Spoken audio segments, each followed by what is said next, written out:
Hokies. Coach, how would you describe this one for the Hokies? I thought we fought hard, throughout the basketball game. We just had a couple of mental lapses, but yet you give credit to Duke. They're a very smart basketball team. They know where they want to get their shots or points. They spread you out and they just kind of attack you in certain areas. And they did a really good job of that tonight. Capitalized on some miscues that we had, some mental miscues that we had. And they were just a better team tonight. They shot the ball extremely well. They got it where they wanted it, but it's something that we can learn from.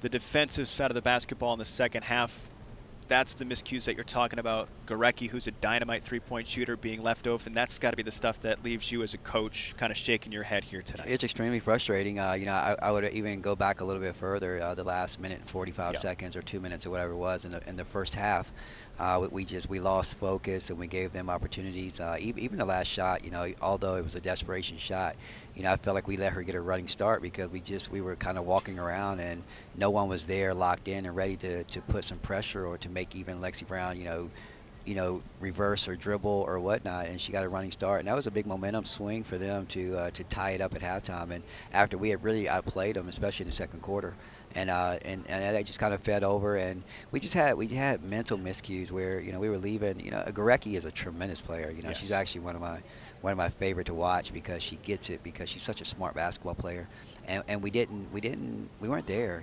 We had just mental lapses where we allowed her to come off screens, get comfortable, get in space, and she had a dynamite night shooting the basketball, going 7 for 10 from the three, and it's just demoralizing when you make a run, you do certain things, and she just extends her lead, and she did a really good job, and I thought she was tremendous, and I thought Lexi Brown did a great job of controlling the tempo of the basketball game.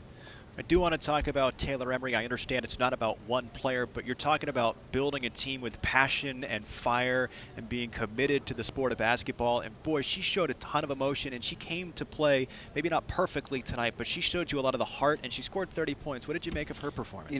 More than just the 30 points, it's just really the passion, the excitement that she displayed. She did a really good job. She's probably the only bright spot that we had from the guard. We just kept rotating guards in and out because they all just kept one by one losing focus in certain areas defensively. Had miscues on the offensive end. And Taylor was probably the lone bright spot that we had in there. And so very proud of her. She's going to have to continue that and continue to play like that. We're going to need her dominance and being kind of developing into the go-to person. It's kind of odd when you're almost 20 games in and you're talking about developing. But she's a junior college transfer, and she's really trying to get her feet wet, with this team, with this level, and I think she's starting to feel more and more comfortable. But we got to get more players around her and that are ready to step up and do things in their own manner, in their own way. And tonight we didn't get that. Even Reagan is as dynamic as she is, and she played a good game for us. In every other aspect other than the stat sheet. She didn't shoot the ball well. And I think she was 1 for 9, I think it was. And, you're just not going to win very many games when your best player is going 1 for 9. But, Reagan will bounce back, go along with Taylor. We just got to get a couple more players that are really going to step up and shine for us and play on this stage. Again, there was that surge for Virginia Tech, specifically through the second quarter when the Hokies went toe-to-toe with the top 15 team in the country and, quite frankly, at times looked better than them.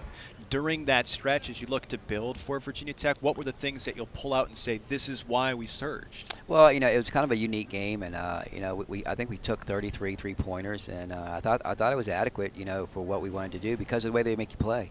They're gonna push you out, and for us, we're really not. We're not deep in the post, and we don't really have that traditional back to the basket post player where we can throw the ball inside and demand double teams or whatnot. And so we really play from the outside in. We got a couple of looks on the inside. You don't want to live and die by the three, but that's a strong part of our game. And we shot the basketball well enough from the three-point line to keep ourselves in the game. But when you do that, you got to have a couple plays that really get you over the top. And one of the things that we keep talking about is focus. Focus on everything that you do every time you're on the court. You have to have 5 people focused, not 4, not 3. You have to have 5. And there were just times tonight where we just didn't do well, and we sometimes I felt like we were playing what Lefty Giselle used to call Olay defense, and we were just kind of like letting people go by us. We weren't down and ready and taking on the challenge of guarding in those situations. And I mean, these are two of the better guards in the conference, but still, we're going to face, great guards on Sunday. We're going to face great guards every game we come out here, and until we learn and take on the initiative to just take it upon ourselves to guard, you have to take it personal, and we're not doing that right now. And they had their way with us when they wanted to. All right, last question for you. You mentioned it, Virginia coming up on Sunday. That's a big game, 12:30 tip-off. I think we just kind of heard the pregame speech right there. Is it the focus? It's the stay with it. It's a big game, but if we get 5 to focus, we can put up some good things. We can. We're a dangerous basketball team, and I think we're one of those teams to be reckoned with. It's just that we have to find our way to be one of those teams that's going to consistently win at this level, because it's never going to be an easy night. You're going to have to come out, you're going to have to play, and we're not into moral victories, and we talked about that. Yeah, you played hard, but we didn't play well enough to win, and that's our goal, is to go out there and win. But we did bounce back from a atrocious outing on Sunday. I thought we had a different bounce, and obviously you're doing that at home. But we're going on the road against a very tough, Virginia team. Joanne has that team playing extremely well. They're physical, they're tough, and they have an identity. They know where they want to get their shots from, and so they're playing well. I think leading up to the Duke game, they had won 5, 6, 7 games in a row, and they're hungry. They didn't have a great non-conference schedule outing. And they're looking to redeem themselves, and they're the top of our league, playing well. Again, they're going to force us to shoot a lot of threes, and again, without us having that presence on the inside, we're going to have to step up and knock them down and make them, and because they just really have that inside, solidified with the big 6'9" kids. So it's going to be difficult. It's going to be difficult. We understand that, but we have to understand that in order for us to win games like this, we have to put together 40 minutes, and everyone has to be on the same page and locked in and focused. Coach, thanks for your time. Thank you very much, Andrew. Duke gets the win tonight over Virginia Tech.